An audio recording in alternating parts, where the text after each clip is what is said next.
Hello and welcome to the Fedora Files. I'm Gregory Fedora. With me is Zachary Johnson, the Hey, founder. Hey, hello, you're the founder of Third Eye Coffee. So tell, like that. I mean, I love coffee. I think everybody loves coffee. If you don't love coffee, there's something wrong with you. So I mean, it's a great industry to be in. But what was it that made you decide I wanted to start this company? well, you know what's funny? I didn't like coffee for most of my life because my mom gave me a cup of black Folgers when I was like 5, and I pretty much didn't drink coffee, didn't even try it until, man, I was like probably like 6 or 7 years ago. My wife started making it for me, and as an adult, it's like way more fun to get into passions than when I was a kid because I have the money, I have the resources and time, and I can do what I want. And Mhm. so, uh, back in October, probably 2019, my friend and I went on a trip to a cabin, and he was doing pour over coffees, and I thought that was amazing. I thought coffee was just drip coffee, or maybe go to Starbucks and get whatever sugar concoction they got. Mhm. And then, but he did a pour over coffee, and I had it straight up black, no sugar, no cream, on ice, and it was delicious. I was like surprised. I thought coffee was kind of just like this bitter slap in the face that help you wake up in the morning, which I enjoyed at that point in time.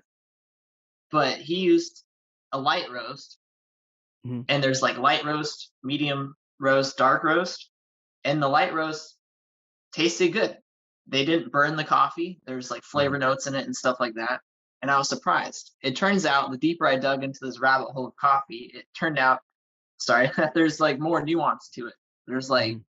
it goes it goes as crazy as the world of like wine, where Yeah. there's different vineyards all across the map that get different sunlight, different soil, different all that stuff, and you get different wine flavors and notes and types based on like a whole array of things, from the most cheapest wines to the most expensive wines. It gets crazy, especially with coffee. Mhm. And so we were on this cabin trip, and I was like, man, we should make a business out of this. You're really good at it. He's been a barista for 10 years. I've known him since high school. And he's like, yeah, maybe one day. Well, I got impatient, and I kept thinking, like, what can I do? Like, starting a business is intimidating. How do you get the money or the resources for that when you're just a guy who works a regular job, paycheck to paycheck kind of style? And then the pandemic happened, and I had a bunch of free time, and I talked with my wife, and she wanted to do a trailer, I wanted to do a brick and mortar, but it just seemed, the more I thought about it, it seemed so much smarter to do a trailer like she Mhm. wanted to do. Everyone was stuck at home. I could bring the coffee to them. They didn't have to go out to town with all the rules and regulations that came out of the pandemic. And so I thought, some of the best businesses start during the toughest times. So let Mhm. me see what I can do during these tough times.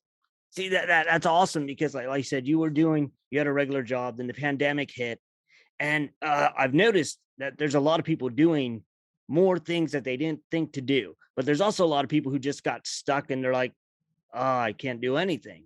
But you seized that moment and said, I'm going to do something different. And your wife obviously was like brilliant. I found that my wife has brilliant ideas as well, and like Yeah, pushes you in a direction that you're like thinking. But like I said, the trailer's brilliant because like I said, there were so many rules and regulation. People could go outside and do things, but they were often afraid to go to a store. There, but you're right absolutely. there, and I right there. That's ingenious. Like so, your wife obviously was onto something even before you even realized it, and Absolutely.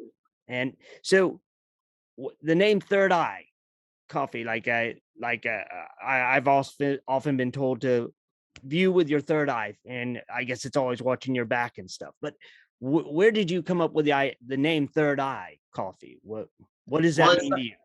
it started a little crazy. Like I got really into the band Tool. That's another one of my wife's things. She loved the band Tool, and I was like, I got really into them. They're a progressive rock band. They've been around since like the early '90s, and Mhm. they have awesome music. And they had a song called Third Eye, and I was like, man, I love this song. Let's name the coffee shop after that. And so I was like, okay, sure. Mhm. She's been on her spiritual journey for a lot longer than I have, and she was kind of hinting at third eye being a lot bigger than just some song title from a band. And I didn't really know it at the time when I named it, but it means a heck of a lot more to a ton of people than Mhm. just a song title or what have you, or like a theme or a branding. It means stuff differently in India. It means stuff differently here to different kinds of people around the world. And so I started to learn that to me, it means your mind, seeing things with a different perspective than what you can just see with your eyes. It seems like there's a lot of trouble in the world today of people just taking the surface value of things. Maybe they're kind of put against their neighbors or people with different viewpoints and stuff like that. But what I've come to realize when I've been listening and observing everybody is everybody's kind of saying the same thing and everybody kind of wants the same thing. But everything's gotten so divisive. To me, seeing things with your mind, my third eye, my personal take on it, uh, gives you a lot more than just the surface, just the surface level. Mhm. So that's It, kind of where that name came from. it all kind of fits together because, like you said, the world is more diverse, but they're divisive, and people like argue all the times. But a lot of times, if you can just like sit down with a cup of coffee, face to face with someone, you can like have dialogue. Because I've dialogued with people who don't like me, and then once I sit down with them with a coffee, by the end of it, we're friends. And we may not agree on every aspect of life, but we can find common ground. And like through, like I said, like viewing things in a different way. Oftentimes, if you, like I said, I don't know many people who don't like coffee. I mean, and the few that do, there's something absolutely wrong with them. And so, uh, but you serve tea as well, I saw. So, Yeah, I so have they a can little have something. tea. I have a little something for everybody. I got the organic teas. I got hot chocolates. I've been doing Nice, a lot of fun lemonades. I'm really nice. into organic stuff right now. I don't know how much of it is kind of hocus pocus or whatever. I know there's some people who think organics are silly, and Mhm. some people think they're everything. And to me, I'd rather have like a positive mentality on things and think, man, if I can get a product that hasn't been altered by like poisons or different things Yes. that scientists have created in labs or whatever, that's better for me. I mean, we as humans, for as long as you believe we've been around, we've been eating stuff without all those Mhm. alterations. So I feel like it's weird to introduce all this stuff that came about over the last 100 years into our bodies. Yeah, well, When, exactly. Like the planet is full of things that are good for us, and yet we seem to think, oh, we can make it better. And oftentimes we make it far worse when we start yeah, fiddling with it. And if you just take it at face value, like I said, try it, and it's like, that's amazing. Just like sugar, like cane sugars, phenomenal. It tastes great. It really isn't that bad for you, but then we bring it in and chemicalize it, and then it's like, well, sugar's bad for you. And it's like, and then they make these alternative sweeteners that are even worse. And so it's like, it's a crazy rabbit hole we've created of trying to make things better. And when if you just go to the original, it's plenty good. Um, there's a there's a guy named Alan Watts who talks about virtue and how actions are inherently not virtuous mhm, because whenever you do something, it affects something else. And so to this guy, Alan Watts, like simply breathing and being is being virtuous. It's mhm, being what we have either evolved or been created, whatever your viewpoint is, to be. And it kind of makes sense because whenever we really meddle in things with other countries or foods or anything, there seems to be a lot of consequences that pop up. You always got to pay for anything you do, either environmentally with money. Sooner or later, it's gonna have a mhm. cost. So like now that you've been going, so you've been going about a year now, right? Yeah, about like Roughly. 7 or 8 months. Okay. Where are you hoping, like in the next 5, 10 years, where do you hope Third Eye goes? I went to your website and I was perusing it, and I saw your t-shirt. I love the t-shirt. Yeah, I thought that was cool. Cool. And you also had another one on your Instagram, little mushroom dude. Are you going to be selling that one? I want to know about that. Heck yeah! I'm Okay. waiting to get some good pictures put up so I can All right. put that on my online store. All right. Um, Maybe if you're down, I don't know if this platform, if you're interested in it, but I have a lot of thoughts on psychedelics and what led me to opening Yeah. this business from those. Yeah. Go But ahead. Tell me. in the next 5 years, man, I don't know. Like I'm kind of living day to day. I live in the Mhm. moment. I find that being present and just focusing on what I can do best today leads me down my best path. Because when Mhm. I'm normally planning out things, they just seem to not go as good as they could go. Like if I'm Yes. like, I want to be making this much money and I want to have a bunch of trailers or maybe a brick and mortar or whatever it is, I'm losing all the opportunities that are flying by me today. Mhm. Because when I'm present, when I'm smiling with people, talking to people, having a good time, there's so many things that you can gather from information of what people like and don't like, or uh, there's like, oh, there's a business popping up over there. Maybe you can partner up with them and become their friends and bring each other mutual benefit. There's just Mhm. so many opportunities out there. So I really don't know what my future holds. And I know Alright.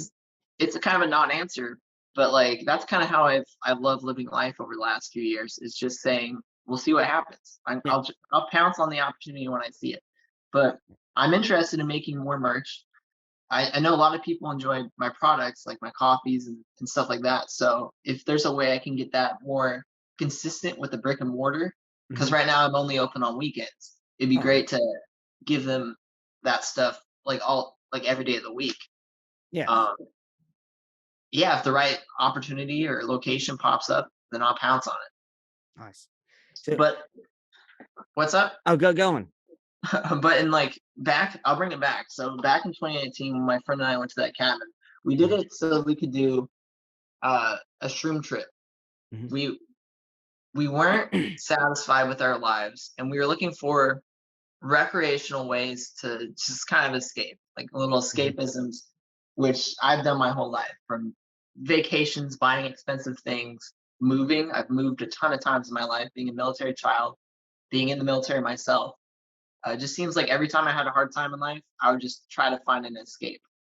Uh, but that kind of that's kind of a numbing lifestyle. It's kind of like putting your life on fast forward until you fade away or die or whatever. When you're living that kind of life, you're drinking a Mhm. lot, you're doing all that stuff.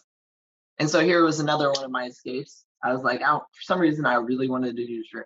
I bought a bunch of them, and I was like, let's go to the cabins up the mountains and do those. And it turned out to be crazy. It went from me thinking it was going to be a visual roller coaster of fun psychedelics and visuals and a good time to like a journey of self exploration that Mhm. lasted for months because I was intrigued by what I learned on the first one and I just kept doing them a few weeks at a time. Every weekend I would take a few grams and have a little self exploration. Mhm. And what it ended up doing was giving me a whole new perspective on everything. It was kind of like watching a documentary on my life, where like if you watch a documentary on animals, you see those birds courting each other and dancing. It's obvious to you, oh, they're doing that so they can attract a mate. Well, it turns out we do a bunch of subconscious behavior, whether it's because of past trauma or it's because we want to attract a mate or what have you, protect ourselves. We do a ton of that stuff without even realizing it. And a Mhm. lot of it I've been finding isn't necessarily good for me or other people I observe. And so I started tackling issues before 2019 or the end of 2019. I was a very unsocial person. I hadn't made friends in years. I don't really talk to people. I kind of stay by myself, Mhm. do my own thing. And I realized after taking a few shrimp trips that stemmed from my childhood. I was on heavy ADD pills, and I was very subconscious about myself because I spent most of my childhood kind of, I guess, high on ADD pills that I was prescribed by doctors. And so when I was at class or at school or whatever, I would kind of sit in the corner. I didn't want to interact with people and embarrass myself because I knew like I acted weird, or I thought I acted weird at least. I talked weird, all that stuff. And so I created this big defense mechanism where I was kind of like the moody guy. I wore black clothes. I didn't talk to people. It was kind of my identity. Mhm. And that's what's interesting about traumas and little maybe negative things that we do is that we start to make them into our identity. Oh, that's who I am. I'm the Mhm. quiet guy. I'm the guy who wears dark clothes, gives you a frown, all that stuff.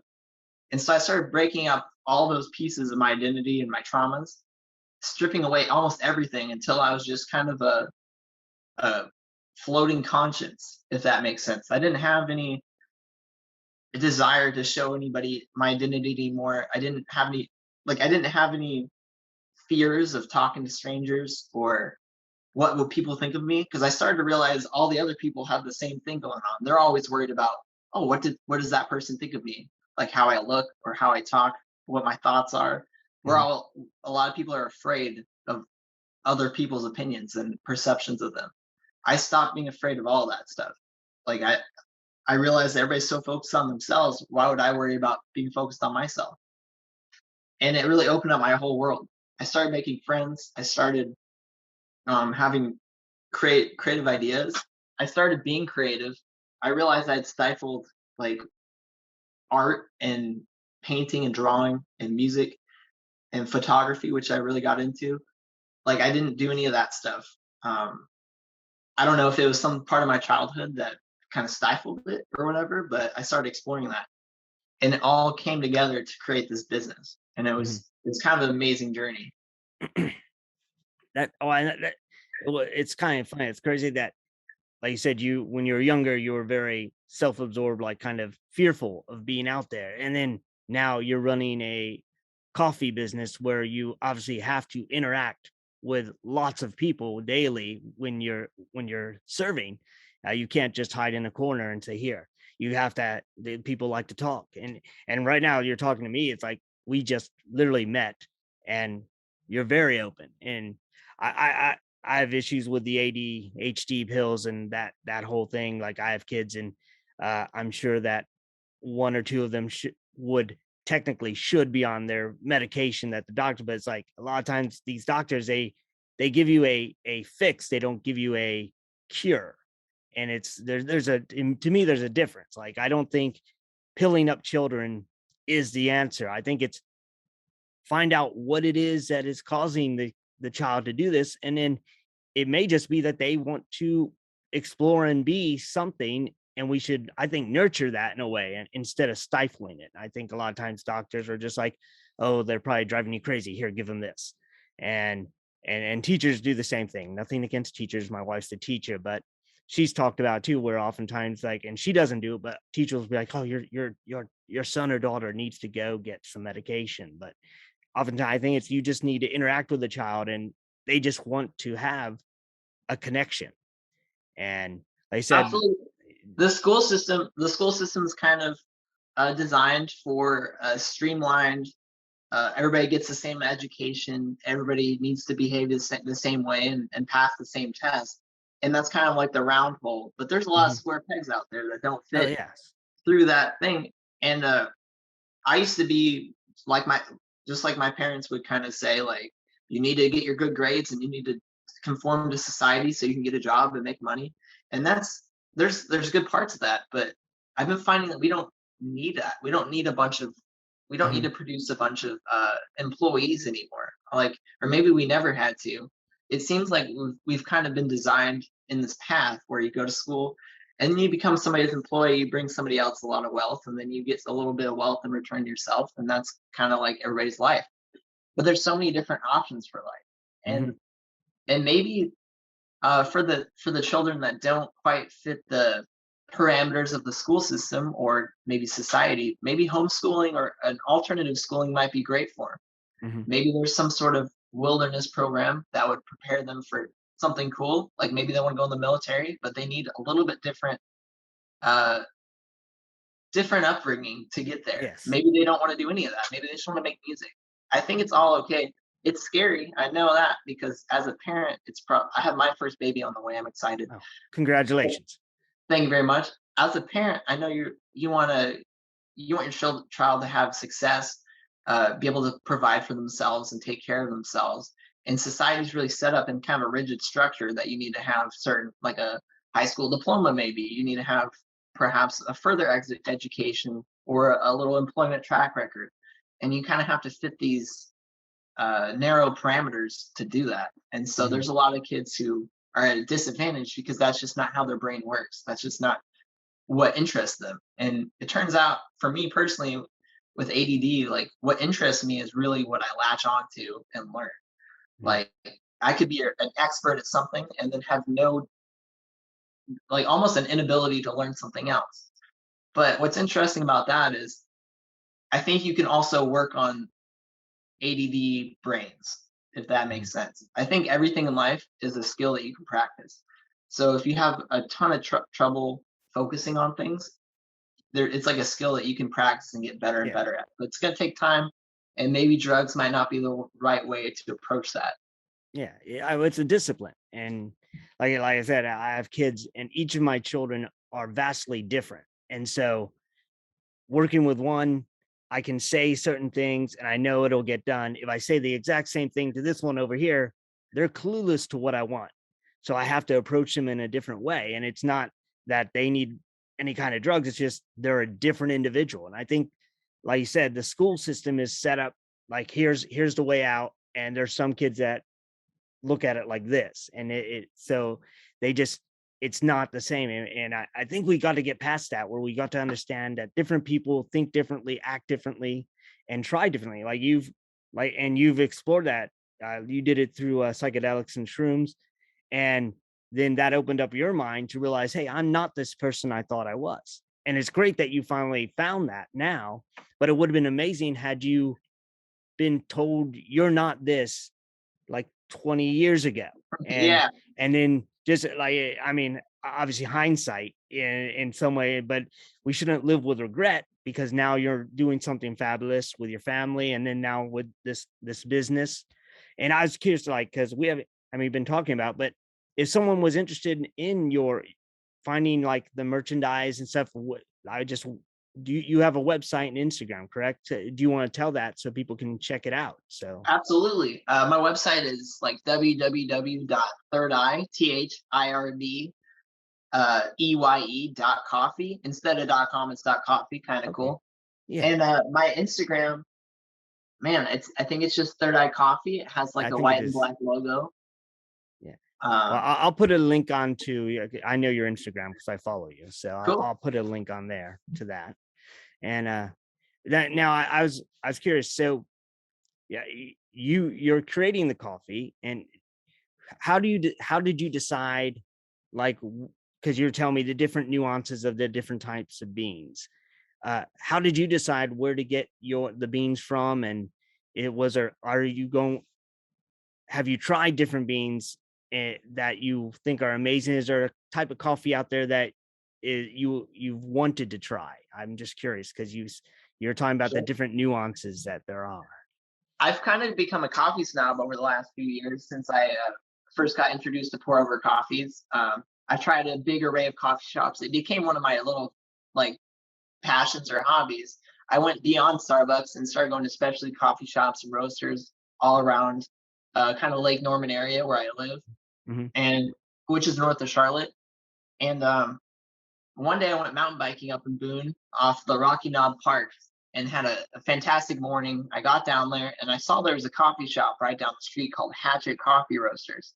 And I was full of the endorphins that you get Hmm. when you do sports or you get really active. And so the day was great. The sun was shining and blue skies. I went to this coffee shop.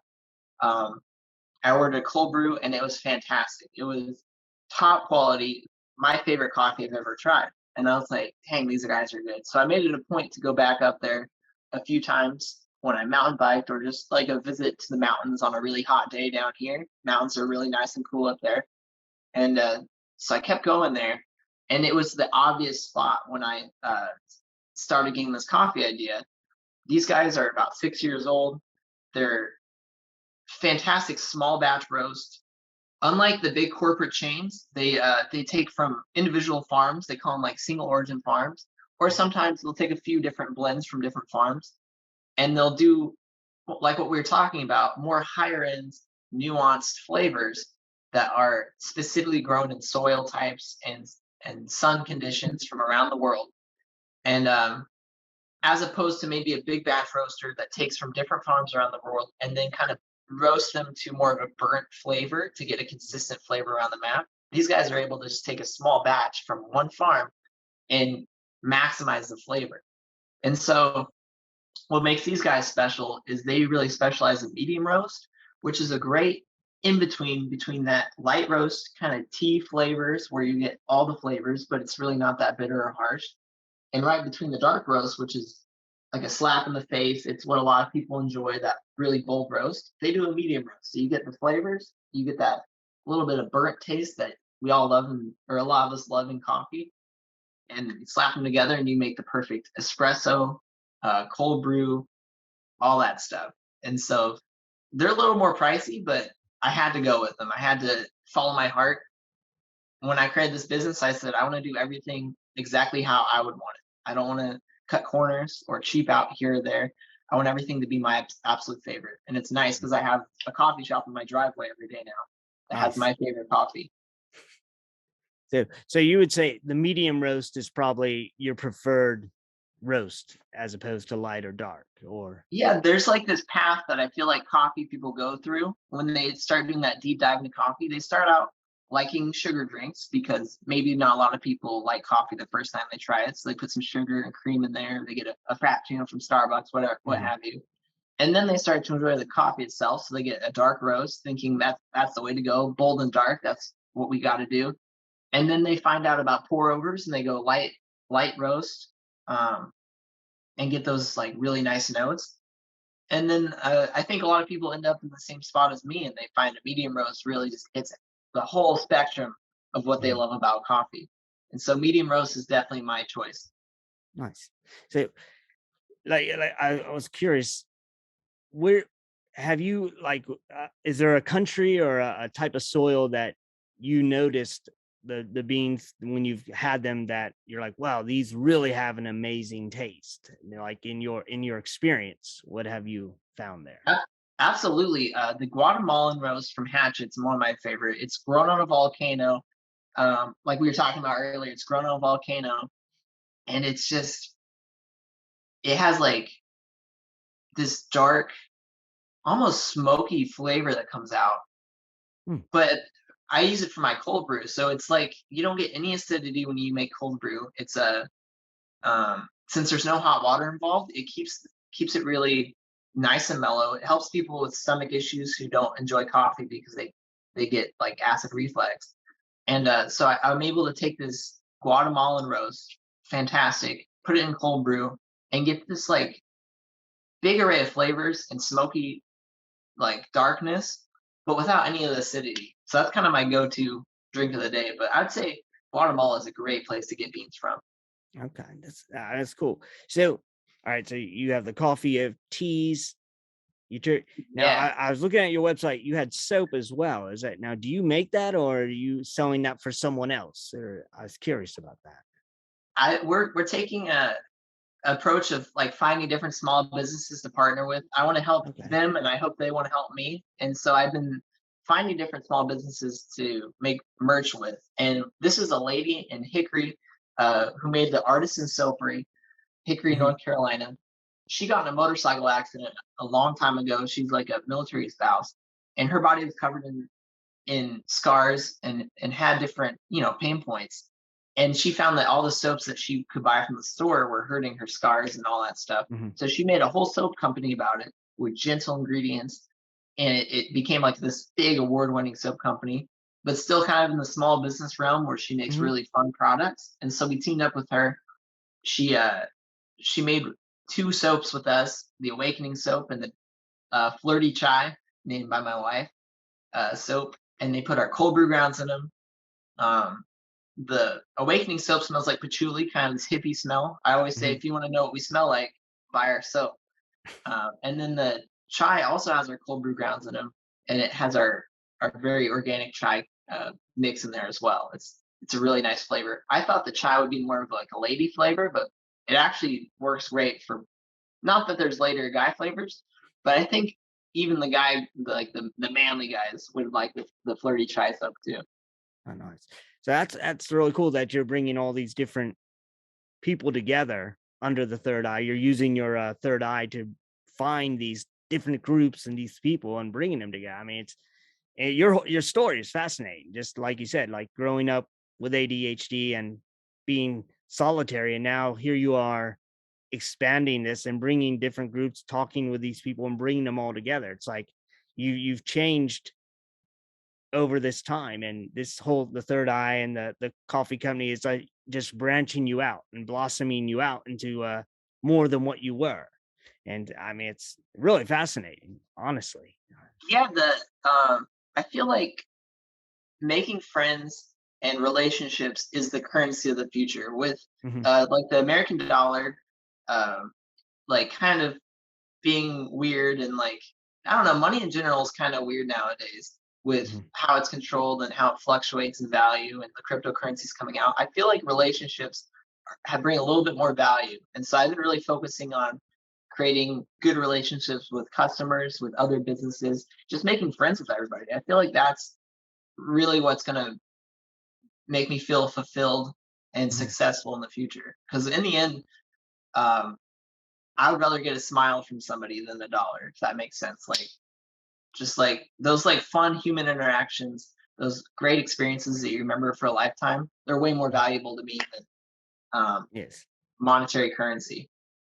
Yeah, and it's so true. Like it's like that film Citizen Kane. In the end, he died alone. He had all the money in the world, but he had no one.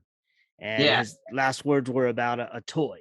And so it's like you said, the greater currency, the greatest wealth is our friends, our family, our acquaintances, and how we interact with them, and what we put out in society and put forth with those around us is way more valuable than what we can get financially. And I think that's a mindset that many need to start thinking of.